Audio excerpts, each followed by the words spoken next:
மாநிலம், தேசியம் அப்படின்றல நான் வளர்ந்துருக்கேன். அதனால எங்களை பற்றிலாம் அவர்களுக்கு பேசுறதுக்கு நாங்கள் வாரிசு இல்லாத வாரிசுகள்.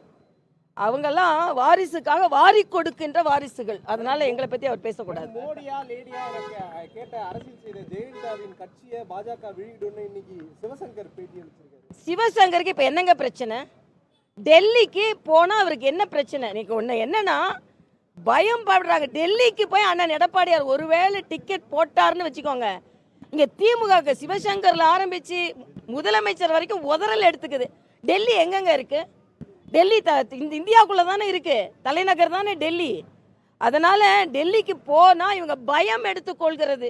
ஏன்னா அந்த அளவிற்கு குற்றவாளிகளாக இந்த அமைச்சர்களெல்லாம் இருந்து கொண்டு இருக்கிறார்கள். இன்னைக்கு என்ன பட்டியலெல்லாம் அமைச்சர்கள் இருக்கிறார்கள். உங்கள் பட்டியலில் யாரெல்லாம் இருக்கா? வாரிசுகள் தானே அதிகம் இருக்கிறீங்க. இன்னொன்று, உங்கள் அமைச்சர்கள் சில பேர் போட்டி போட முடியாத நிலை ஏற்பட்டு இருக்கிறது.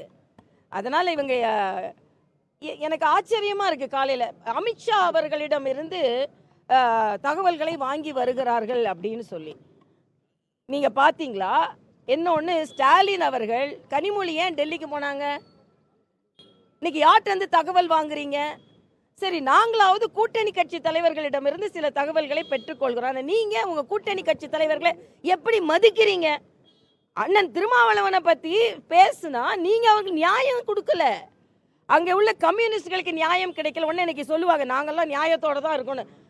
எங்களை காட்டி பயமுறுத்தி ஒரு சீட்டை குறைக்கிறாங்கங்க. ஆக ஸ்டாலினுக்கு நாங்கள் உதவி செய்து கொண்டு இருக்கிறோம். அவங்க கூட்டணி கட்சியில் சீட்டை குறைக்கிறதுக்கு பாஜக உதவி செய்து கொண்டு இருக்கிறது. பாஜக பயங்காட்டி பயங்காட்டி பயங்காட்டி. அது மட்டும் இல்லைங்க, நான் நீங்கள் அடிமையாக இருக்கிறீங்க, கம்யூனிஸ்டும் சரி விடுதலை சிறுத்தைகளும் சரி. நீங்கள் குறைச்சி வாங்க தயாராகிட்டு ஏன் பாஜகவை உள்ளே வந்துடும் சொல்கிறீங்க? நிச்சயமாக பாஜக உள்ளே வந்துருச்சு, கவலையே பட. நாங்கள் வந்துட்டோம், அதனால் நாங்கள் வந்துடுவோம். நீங்கள் நம்ம கவலைப்பட வேணாம், நாங்கள் வந்துட்டோம்.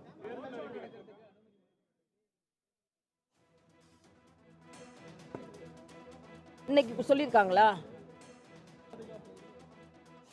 இல்லை, அது சரியான அனுமதி வாங்கணும். அனுமதி வாங்கிட்டு யார் வேணாலும் செய்யலாம். அது நான் என்னன்னு தெரிஞ்சுக்கிட்டு நான் சொல்கிறேன்.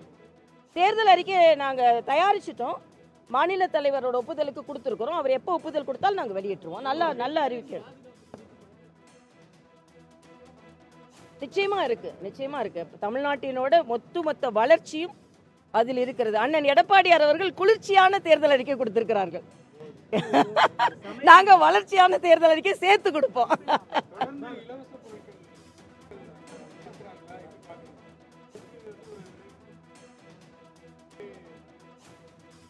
இல்ல, நிதி மேலாண்மை ஒரு ஆட்சி எப்படி செய்யறதுன்றதுதான். நிதி மேலாண்மை செய்துட்டு மக்களுக்கு கொடுக்கறதுல எந்த பிரச்சனையும் இல்லை. இவங்க கடன் வாங்கி கொடுக்கறாங்கன்றதான் ஸ்டாலின் மேல உள்ள குற்றச்சாட்டு. இல்ல, அதெல்லாம் நாங்க வருவோம் நிச்சயமா. அதுக்கப்புறம் எப்ப செயலாற்றுவோம்னு முதலமைச்சரா அண்ணன் எடப்பாடியார் அவர்கள் சொல்வார்கள். நாங்கள் எல்லாரும் சேர்ந்து வெற்றி பெறுவோம். எங்களுக்கு எந்த பிரச்சனையும் இல்லை. எங்களுக்கு சீட்டு எல்லாரும் நாங்கள் பகிர்ந்து கொண்டதிலையும் சரி, இடங்கள் பகிர்ந்து கொண்டதிலையும் சரி, எல்லாருமே இணைந்து செயலாற்றி கொண்டு இருக்கிறோம். வேகமாக பயணித்து கொண்டிருந்தோம் அப்படின்னு சொல்கிற திமுக கூட்டணி தான் இப்போ பாண்டிச்சேரியில் என்னாச்சு தெரியும்ல? நாங்கள் இங்கேயும் சரியாக கூட்டணி அமைச்சிருக்கிறோம், பாண்டிச்சேரிலையும் சரியாக கூட்டணி அமைச்சிருக்கிறோம். இன்னைக்கு பாண்டிச்சேரியில் போட்ட இடத்த வாபஸ் வாங்க மாட்டேன்னு ஒரே பிரச்சனையாக இருக்குது. இங்கேயும் பிரச்சனை, பாண்டிச்சேரிலையும் பிரச்சனை, புதுச்சேரிலையும் பிரச்சனை. இங்கே பிரச்சனை இல்லாமல் இல்லை.